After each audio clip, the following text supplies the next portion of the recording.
Боже.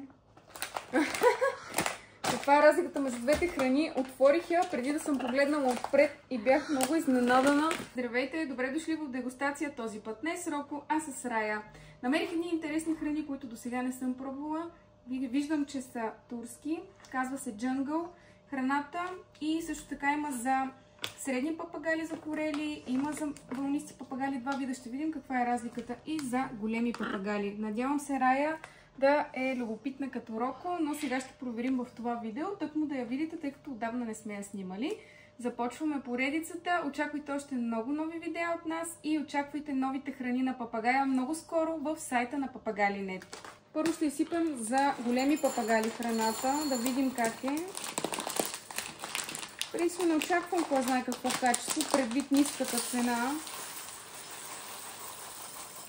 Даже смятам, че цената на тази храна е висока спрямо качеството, което предлагам. Да снимаш вътре да видиш. Ето я самата храна. Ще прочета какво съдържа вътре. В храната пише, че има слънчогледово семе, черно-бяло, слънчогледово семе бяло, шафран, царевица, пшеница, сургов, фастъци, елда, конопено семе, кедрови ядки. Като цяло, доста кофти състав. Не ми харесва, но пак ви казвам, по принцип цената изглежда ниска, но за качеството, което предлага, дори ми се струва висока. Райче, благодаря ти за дегустацията, мила. Ядките не изглеждат добре. Изглеждат, може би, не съм сигурна дали съм охлясали. Не. И така, супер обикновена смес с нищо питателно в нея, абсолютно стандартна. Може би единствено би могла да се използва, като се смесва с други храни, по-премиум, хубави храни. Затова, особено за големи папагали, аз съм много против да се дава такъв тип храна, особено ако основно с това се храни, тъй като е изключително непитателно, а това е скъпа, голяма птица, хубава, която ще живее много години и е редно да има много добра диета. Рая нямаше никаква опашка и почти никакво оперение, така бяха и абсолютно разкъсани перата на крилете. Но ето тук ви показвам снимки, исках да вкарам в самото видео, за да направите разликата и да видите с омега папагая как успяхме да я оправим. Както виждате в момента, 3 месеца по-късно вече има опашка, оперението започва да се подобрява, това е благодарение на омега папагая и ще ви покажа след малко. Но да продължим с следващата храна за средни папагали. Сега отваряме храната за средни папагали. Сега ще ви прочета какво има в нея. Уау! Много интересно.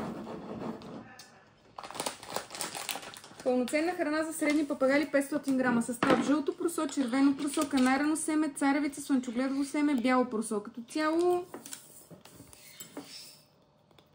тези цветните неща би следвало да бъдат някакъв тип витамини, само че няма да коментирам. Храната е ниско качество.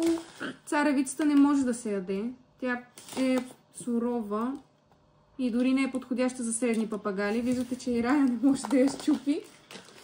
Но ниско качество, съответно сравнително ниска цена.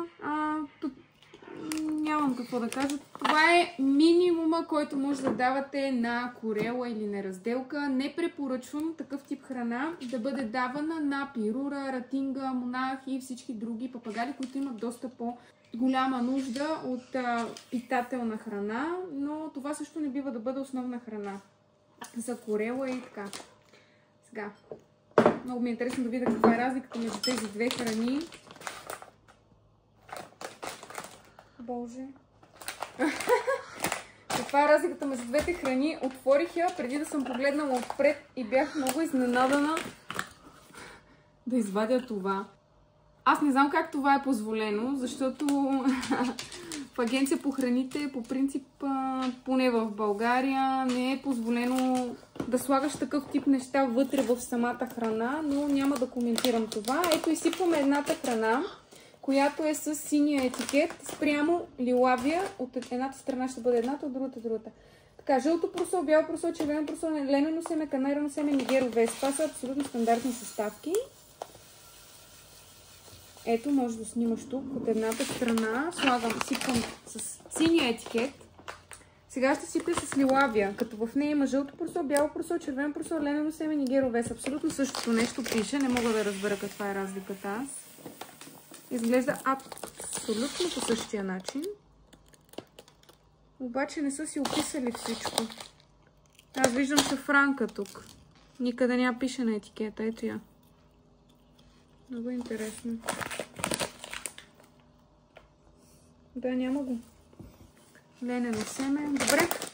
По принцип, това е нисък клас храна. Най-стандартното можете да давате на вълнист папагао, но отново ви препоръчвам все пак да закупувате премиум храни, които са питателни. Ако нямате възможност, то поне давайте този най-ниския клас, но комбинирайте с пресни плодове и зеленчуци, като наблягате на зеленчуците, тъй като плодовете са доста високо захарни.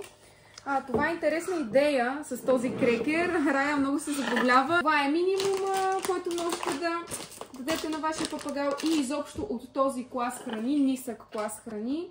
Гледайте да давате прясна вода всеки ден, да чистите с безвредни препарати клетката, стаята на вашия папагао и в общи линии да поддържате доброто му здраве. Хубаво е, който може да си позволи да дава кълнове, варива, да разнообразява максимално и да избягвате пържено, човешка храна, подправки, сол, захар и тем подобни. В нашия сайт на Papagali.net може да намерите интересни лакомства, бисквити и крекери, които се пекат в нашата пекарна. Можете да ги намерите и съответно е абсолютно безвредно за птици. Така че внимавайте какво купувате.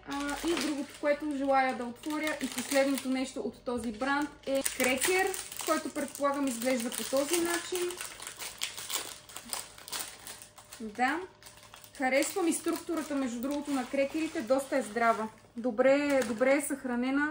Предвид, че е пътувала толкова път и кой знае къде ли не е хвърлена. Но са много здрави крекерите. Готино е. Има си ето такава част отгоре. Пластмасова. Удобна за клетката отгоре да се захваща. Честно казано, аз тази марка Jungle не съм я виждала никъде. Случайно попаднах на нея, тъй като бях на едно събитие и отидох в един зоомагазин да видя какво се предлага и я намерих, така че веднага я купих.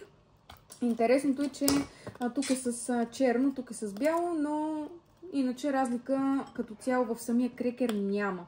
Та, в общи линии крекерите са готини, бранда е нисък клас и това мога да кажа.